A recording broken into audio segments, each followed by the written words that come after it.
다 일어나서 박수 치고 아니 그 저기가 선관위가 일어나서 신당은 안 꼼지고. 자, 마지막으로요. 지금 우리 저 기자분이 오셨잖아. 파이낸스 투데이 우리 신부장이 오셨는데 인터뷰를 할 예정이었거든요. 마지막 인터뷰를 대신하죠. 예. 자, 우리 그 앞에 놓고 이렇게 앉으시면.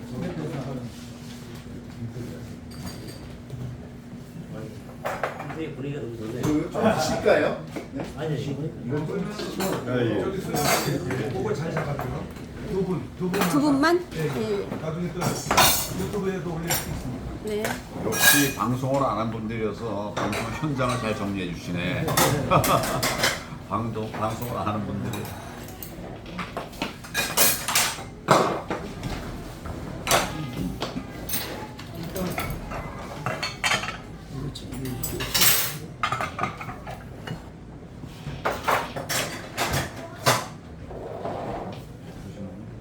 예, 깔끔하게 화면을 잡혔습니다.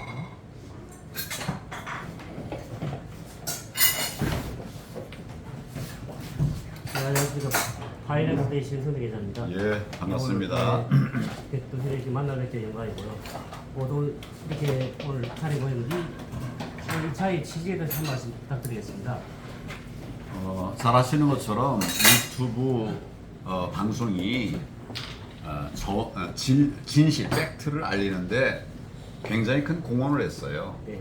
네, 공영 방송이라든지 또 뉴스 신문이라든지 이런 데서도 뭐 큰 역할을 했지만 그 구석구석을 메운 것은 바로 유튜브였는데 유튜브가 정말 이 사회에서 아직 제대로 평가를 받지 못하고 있다. 네. 그런 생각이 들고요. 그래서 제가 당 대표 시절에 인터뷰를 하거나 또 뭐 메시지를 낼 때 처음에는 유튜브들은 못 들어오게 했어요. 여러 가지 이유로. 그래서 제가 왜 유튜브들도 뭐 어떻게 보면 작지만 언론인데 거기만 막느냐, 내가 그걸 좀 풀어주라고 했습니다. 그래가지고 이제 그때는 맨 처음에는 뭐 그러면 대표로 한두 사람만 뒤로 보내겠다고, 하여튼 뒤로 보내라. 그래가지고 이제 그게 점점 늘어나서 국회로 이제 유튜브가 들어가게 된 거예요. 그래서 저는 사실은 국민들에게는 정말 많은 정보가 제공되어야 된다. 그 정보가 잘못된 거는 잘못됐다고 하면 그 정보를 제공한 사람이 책임을 지고, 또 제대로 된 이런 방송이라고 하면 키워야 되고, 그런 면에서 저는 유튜브가 소중하다고 생각하는데 요즘 많이 어렵다고 들었어요. 그래서 이런 자리를 마련했습니다. 네. 그 대표님 이제 유튜브 분들 위해서 어쨌든 뭐 격려 차원에서 하는데 요즘 대표에 대한 근황을 공부하시는 많이 있어가지고 근황이 어떠신지 좀 소개 좀 부탁드리겠습니다. 지난번에 이제 당 대표 출마했다가 선택을 받지 못하고 그리고 그러나 그럼에도 불구하고 나는 정권 교체를 이루어야 된다 이렇게 생각해서 정권 교체를 못하게 만들어가는 그 시스템 중에 하나가 부정선거입니다. 그러니까 표를 얻어도 부정선거를 해버리면 승리를 못하죠. 이게 결국 이제 윤석열 대통령이 이제 국민들로 선택을 받아서 출마를 했는데, 그런데 거기 이제 거짓이 들어갈 수 있는 이런 부분들이 있을 수 있기 때문에 그걸 막는 활동을 했습니다. 대선 과정에서는 그걸 막는 활동을 했어요. 우리가 이제 0.73% 이겼습니다. 저쪽에서는 아마 1%나 2% 정도를 이기겠다. 왜 확 못 올렸냐? 5%, 10%를 왜 이기겠다고 설계를 안 했냐? 그렇게 되면 정말 국민들로부터 돌판을 맞죠. 그 당시 얼마나 여론이 나빴습니까? 그러니까 이걸 여론이 이겼다라고 말을 할 수 없으니까 아주 미세하게 이기게 만든 거예요. 그렇게 할 수 있다고 생각한 거예요. 맞습니다. 그게 선거를 조작하면 얼마든지 할 수 있거든요. 그런데 그들이 생각하지 못했던 변수가 있었습니다. 그게 뭐냐면 난데없이 나타난 도방대예요. 정말 난데없이 나타난 도방대. 2년 전에는 없었습니다. 불과 생긴 지 1년밖에 안 되는 이런 부방대가 아주 원칙에 입각한 그러나 강력한 이런 선거 감시 활동을 했어요. 그래서 결국 표가리 하려고 갖고 오던 것도 뺏기고 못 들어오고 뭐 조작하려고 했던 것들도 막히고 뭐 이런 것들이 이제 방어에 효과를 내서 0.73% 우리가 이겼다고 생각합니다. 뭐 이런 이분들을 지켜내기 위한 선거 감시 활동들을 하기 위한 선거 감시 활동의 중요성을 알리기 위한 일도 했고, 그다음에 이제 끝난 뒤에는 이걸 다시 추스려서 근데 부정 선거는 한 번 하고 마는 게 아니지 않습니까? 계속 반복되잖아요. 그래서 다음 선거에서도 또 부정 선거가 있어서는 안 된다. 없으면 좋지요. 근데 지난번에 명백하게 부정 선거가 많았기 때문에 다음에 또 있어서는 안 된다. 이렇게 해서 이제 다시 이제 부정 선거 감시 활동을 하고 있습니다. 그와 함께 저는 또 정치인이기 때문에 부정 선거는 사실 우리가 해야 할 일들 중에 한 부분이지만 그 외에도 할 게 참 많이 있죠. 그 많은 것들 중에 제가 큰 비전, 국민들이 요새 정치권이든 뭐 정부든 비전을 제시를 하는 세력이 없어요. 그래서 저는 계속 비전을 제시하면서 나아가고 있습니다. 하나의 비전을 말씀드린다면 저는 이제 보수 정당의 정상화, 정통 보수 정당의 재건이 필요하다.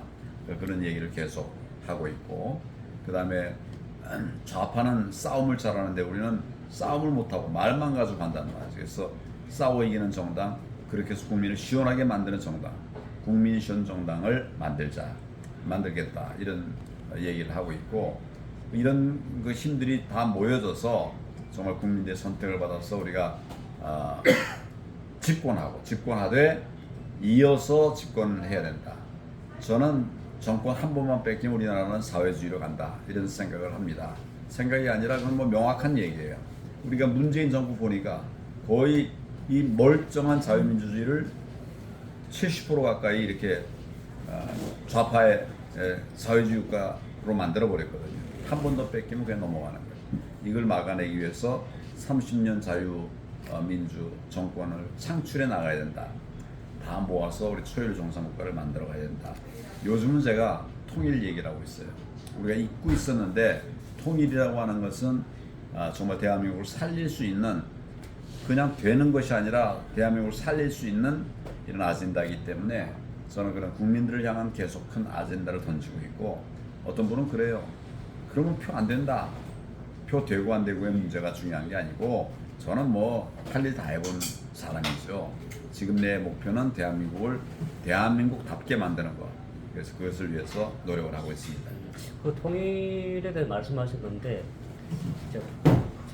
저희 대한민국이 북한을 흡수 통일을 생각하고 계신 건가요? 아니면 그냥 동북아에 그냥 같이 협의를 해서 통일을 원하시는 건지? 흡수 통일을 하려고 그러면 엄청난 인명 피해가 생깁니다.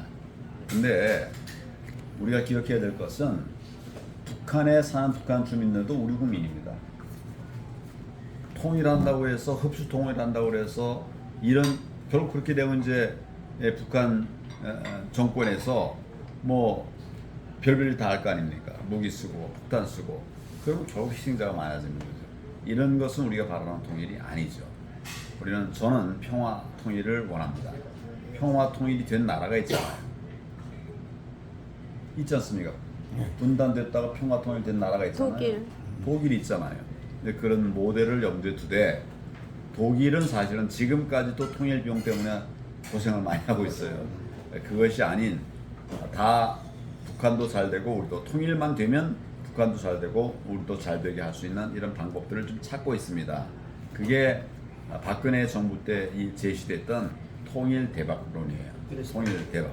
그러니까 통일 대박은 뭐 그냥 아무나 막 말 던지는 게 아니라 이 통일 대박을 설계한 사람은 경제학 박사입니다. 신창민이라고 경제학 박사예요. 이게 경제를 살리는 길이기 때문에 이런 걸 연구하고 만들어낸 거예요. 그래서 지금 이제 통일을 위한 그런 준비들도 하고 있고, 이제 또 한편에서는 이런 거죠. 북한에 많은 우리 정보를 유입시키는 겁니다. 북한에 우리 정보를 많이 유입시키는 거예요.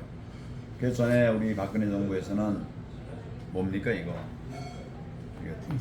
풍선 날리기에 삐라다면 풍선을 북한에 이제 뭐 멀리는 안 가더라도 하여튼 인근 황해도 뭐 이런 쪽이라도 퍼뜨리면 그것이 또 입산물로 타서 북한 전역으로 퍼지는 거니까 두 번째 전략은 첫 번째 전략은 통일 대박론이고 두 번째 전략은 국민들에게 북한의 국민들에게 자유민주주의를 알리는 일입니다.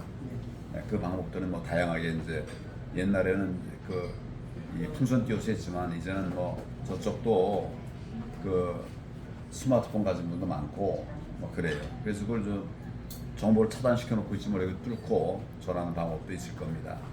근데 저는 이제 이런 목표를 가지고 우리 통일을 하면 아까 통일 대박론이라고 하는 건 거시 경제 측면에서 검토를 한 것이고 저는 사실은 이제 북한이 열리면 북한이 자유로워지면 우리가 대륙으로 진출할 수 있지 않습니까? 네.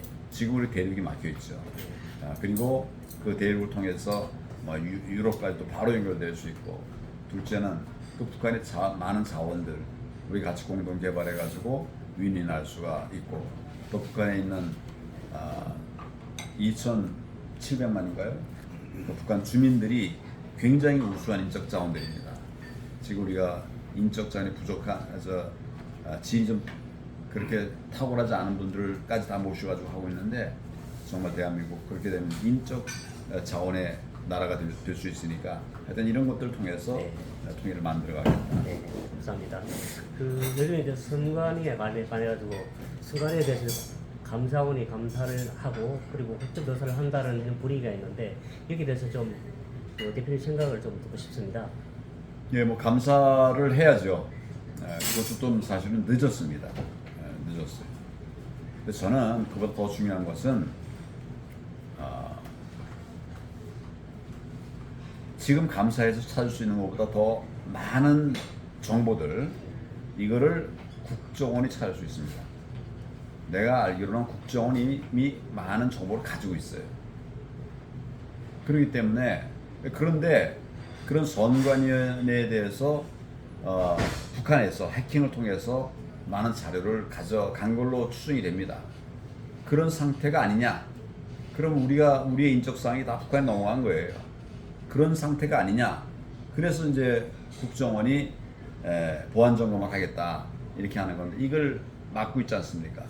밀리다 해가지고 이제 그 뜻은 자기들의 뜻은 그렇지 않지만 응할 것처럼 하다가 또 말고 할 것처럼 하다가 1, 2분만 하고 이러고 있거든요. 이게 제일 큰 문제고 그 다음에 이제 국정감사도 필요하고 하지만 이건 결국 수사로 풀어야 된다고 생각합니다. 근데 검찰이 나서야 된다고 생각합니다. 경찰도 뭐 잘하겠지만 그보다 더 이제 경험이 많은 그 검찰이 나서서 이 진실을 밝혀내야 된다. 저는 사실은 옛날에는 선관위가 굉장히 정의로운 기관으로 생각하고 있었어요. 물그랬죠. 받았죠. 예? 물그랬죠. 공명연대하고. 또 옛날엔 그랬어요 실제로. 그렇지요. 원래 선관위가 제일 힘없는 기관이었습니다. 제일 힘없는 기관이었어요.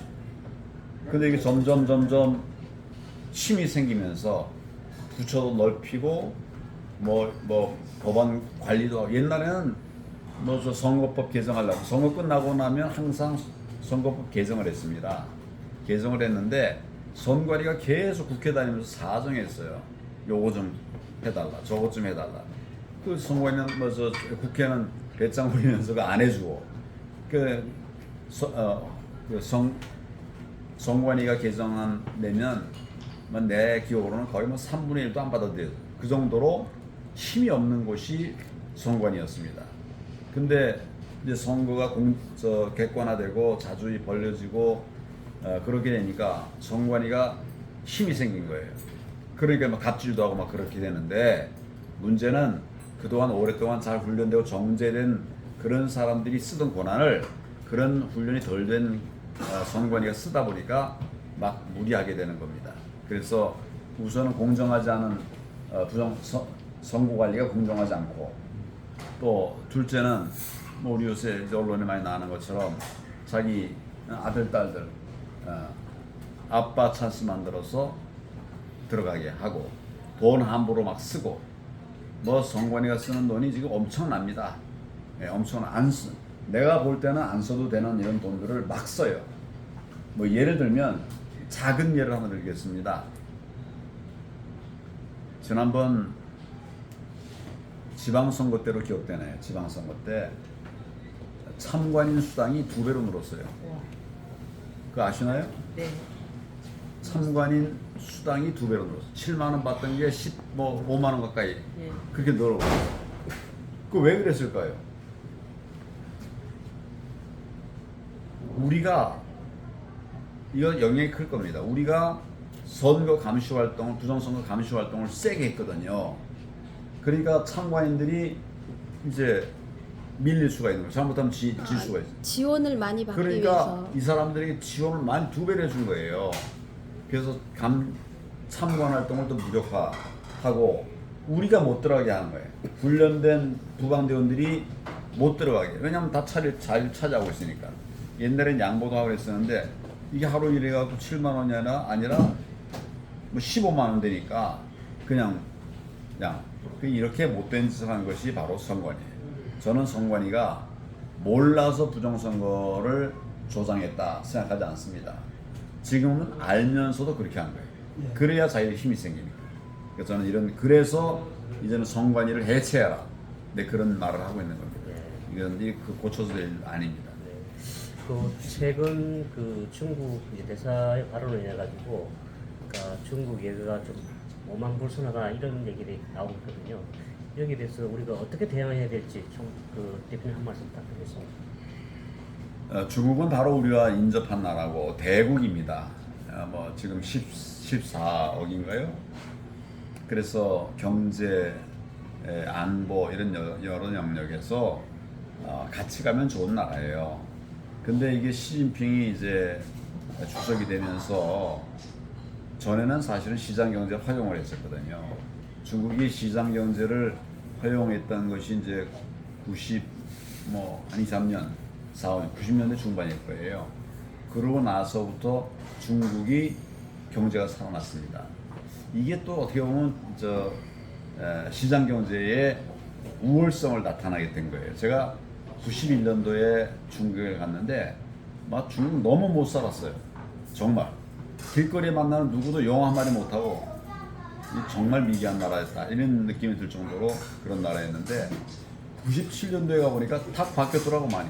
그 사이에 뭐가 됐는가 하면 중국이 부분적으로 시장 경제를 채용을 한 겁니다. 그래서 발전을 하게 됐는데 초기에는 사실은 뭐 그런 우여곡절이 좀 있었어요. 근데 지금은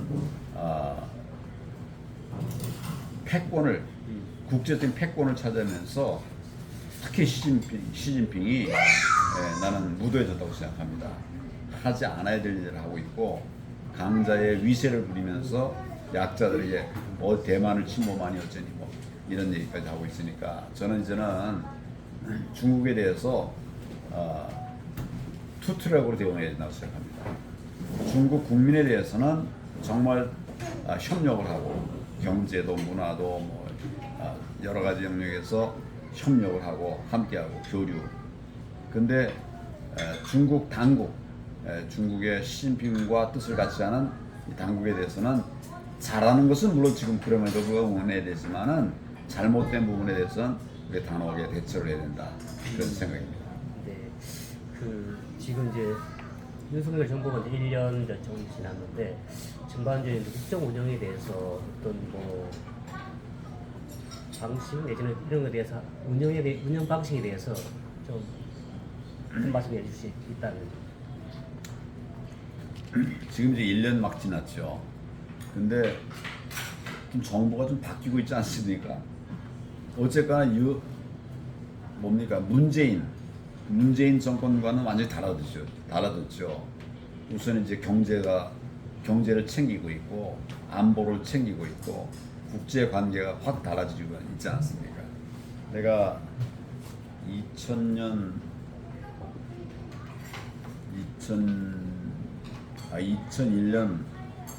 5월 달에 이제 그 미국에 갔어요. 미국에 갔는데 그때는 사실은 이제 개인 신문이지만 우리 백신을 구하지 못해가지고 힘들어할 때인데 미국 가서 좀 얻어오려고 갔어요. 거기 다 만났습니다. 싱크탱크도 만나고 정부의 캠벨 뭐 이 사람도 만나고 또 언론인도 만나고 이 경제인도 만나고 다 만났는데 만나는 사람마다 내가 하는 말에 대해서는 아이 오케이 찬성 내가 하는 말은 다 박수예요. 캠벨도 공식적으로는 그래 못했지만 회의 끝나고 나서 나한테만 오더니 탁 옆에 이제 걸터 앉아가지고 걸터 앉는 게 아니라 이렇게 여기다 딱 짚고서 다 도와드리겠다고. 그럴 정도였는데 문재인 정부 얘기만 나오면 현 정부 얘기만 나오면 답을 안 해요. 반응이 없어요. 근데 현 정부 말을 그대로 할 수도 없지 않습니까? 그 사람들이. 네. 그런 상황이더라고요. 그래서 저는 이제 그걸 보면서 나라가 좀 잘못하면 외국에서도 우리가 홀대받는다. 문재인이 혼밥 먹은 게 너무 많았다는 거 아닙니까? 그렇게 돼서는 안 된다고 생각하고 방금 마지막 질문이 뭐였죠?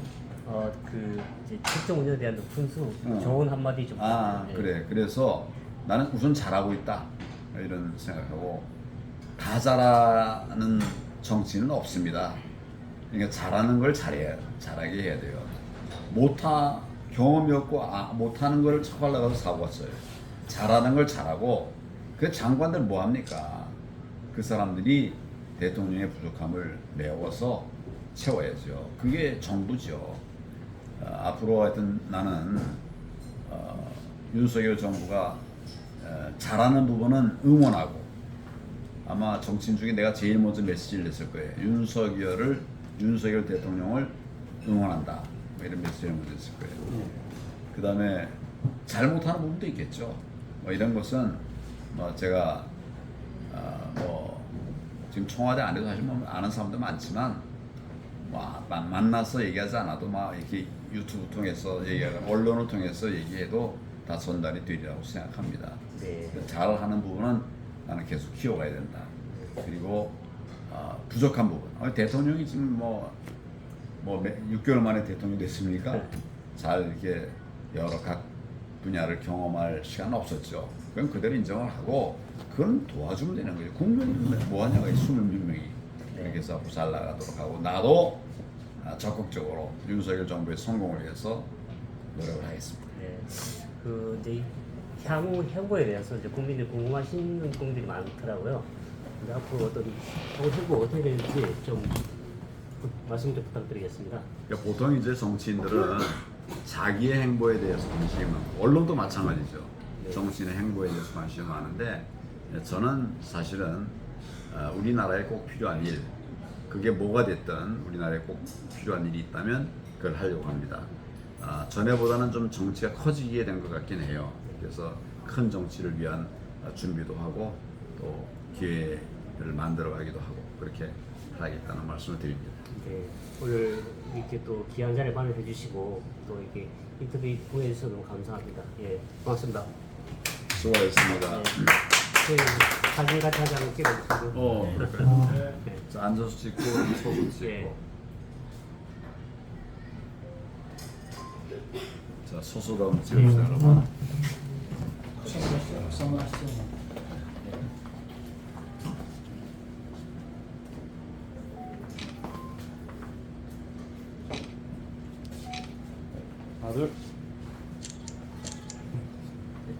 감사합니다. 감사합니다. 바이. 다음에 우리 그 유튜브 연합회 쭉 나오면은 창립총회 제대로 한번 할 때 네네네. 우리 초대하겠습니다. 저 질문 하나 하고 앉으시죠. 싶습니다. 앉으세요. 저 질문 하나 하겠습니다. 아니, 안 받겠습니다. 앉으세요. 아니, 누구는 질문 받고 누구는 안 하고 안 돼요. 질문은 끝. 지금은 그냥 팔이에요, 파리. 파리가 뭔지 아시죠? 소리. 나 괜찮나요? 자, 우리 목마르니까 맥주 한잔 합시다. 네. 맥주가 다시 시킬까요? 아니, 목마